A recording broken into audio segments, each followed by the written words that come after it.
that they're interacting with AI. I'm standing right there. So if things really like went off the rails, but personally, I'm not, I mean, maybe you can tell, but I'm not an AI doomer. I don't believe that it is inherently dangerous in any way for children to like have quote unquote direct access.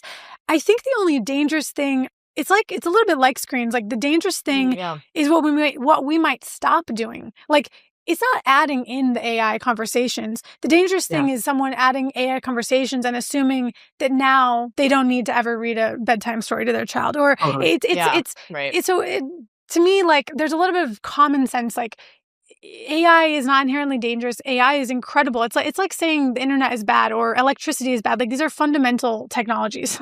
So you kind of, to me, it's like a little wild to like be against them in any broad sense. But then we have to be responsible about their rollout. Like electricity, lights your kid's room and it can also kill your kid. They can get electrocuted. Like it's like everything is like has these wild, wild things that it could do. But as long as we don't kind of forget our humanness and that our children also need that human element. Totally.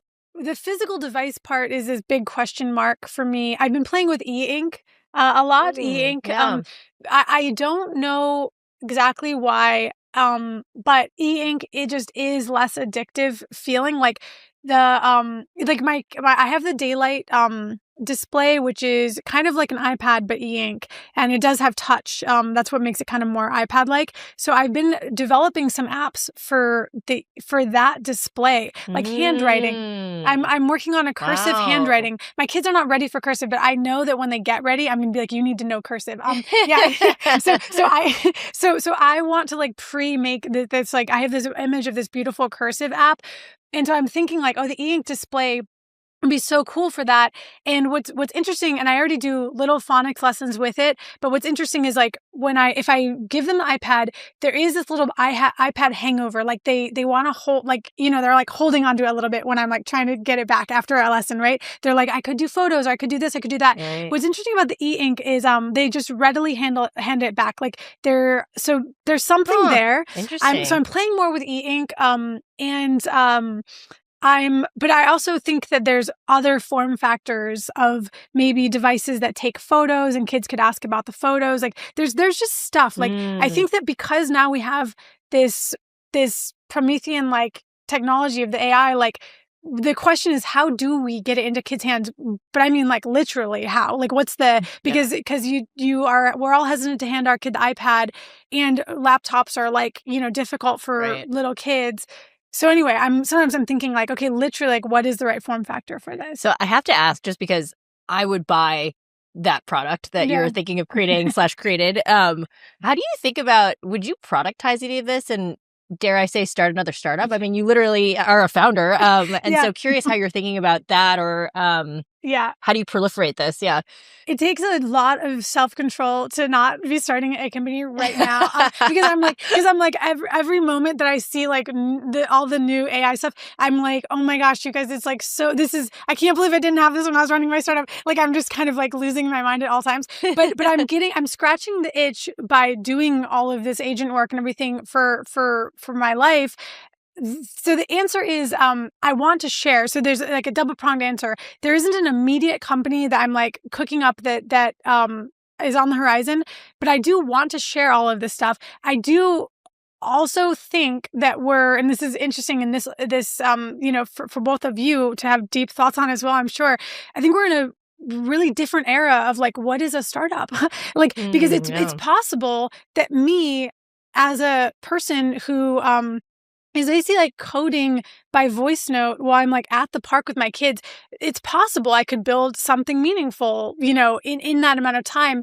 But I'm not very inclined right now to hire employees and like to do a lot of the other steps of starting a startup, because I'm aware that I will get sucked in and be completely obsessed. So I'm like almost holding myself back a little bit. So the double-pronged answer is, I think there's many things that I can create here that I can launch that could be meaningful. What does that mean? Or do groups of like really passionate people start working together online, maybe to push more things live? I don't know. I don't have all the answer, but I do think that there's a possibility of getting things live and functional, and maybe charging for them and making a quote unquote business in the sense that it actually makes money. But I'm in a life phase where I'm trying to not start a new thing where I am then sucked out of the reason I started to begin with. Yeah, so it's exactly. it's a toughie. Yeah. But I love that point because, it was maybe like 6 years ago now, I wrote this piece called Consume, Save the American Family, which is this idea that, like, if people are working from home, they have more time with their kids. And there's now good research, actually. There's a study that came out maybe a month ago that showed that the only thing that's really moved the needle from a policy perspective on the birth rate is actually work from home. It's like the one policy where if you are working from home, you are more likely to have an additional child or to have your first child than if you're working in an office. And so your point of what is a startup, I mean, there's a lot of people who are going to say, actually, why am I going into work for 8-9 hours a day and leaving my kids at home or putting them in childcare when, like, I could actually be doing this? As you said, like, the biggest limitation is the form factor. Like, if you can do it from a voice note and you can spin up agents to start a business for yourself, there's a lot of moms and dads who are primary caregivers who are going to say, okay, I can do this at the park. And I can run a small business with however many agents for a specific thing where I'm making more money and I'm being more productive than I was at work. Maybe I should become a small business entrepreneur. Yes. And that means that a lot of people are going to decide, like, I actually want to work from home and I want to use these tools. And that could be something that, to your point on 6 months from now, the interface could be so good that people are using this in their daily lives. Like, you could see a lot of people saying, I just want to work from home and now I can homeschool because I'm doing it when my kids are at recess and I can, spin up these agents very easily. So it's super exciting what it means for people who want to have, I would say, even a more traditional sort of home life than using AI, because the tools are so great and allow people to do that. I have a prediction that I've like tested out a lot of my smart friends and none of them agree. So it must be right. Which is that AI will be a dawn of a reversal in that fertility rate decline, and will be like a halcyon era for parenthood. That's a possibility. Okay, so it's not a firm prediction that this will just happen, but I think there's still this doomer streak even in very smart circles that, like, it'll go the other way, which, like, to be kind of dystopian, it'll be like, actually, humans won't have sex at all, and there'll be sex robots. And like people have like all these kind of like wild, like disparate beliefs about how this could go. But I kind of believe when people talk about what is the future of work, etc., people want purpose, right? Like we gravitate towards wanting to do something meaningful.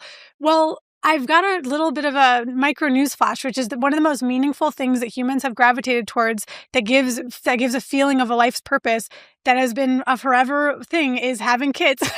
And so it's possible that with more question marks about getting meaningful feelings from work, or what does AI do to various career paths, I think parenthood may be even more attractive, not less.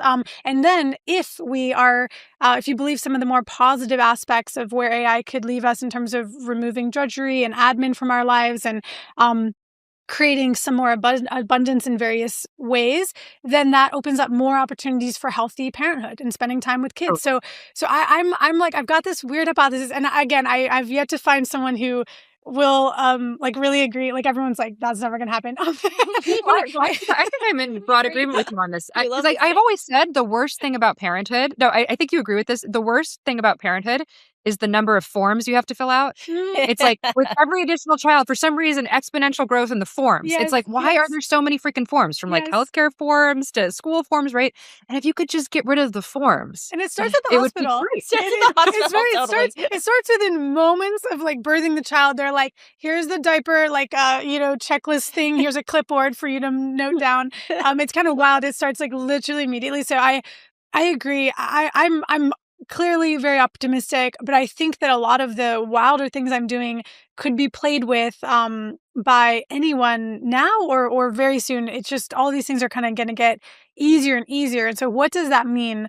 The modern parent's life can be, quote unquote, less drudgery. And that might make you feel happier.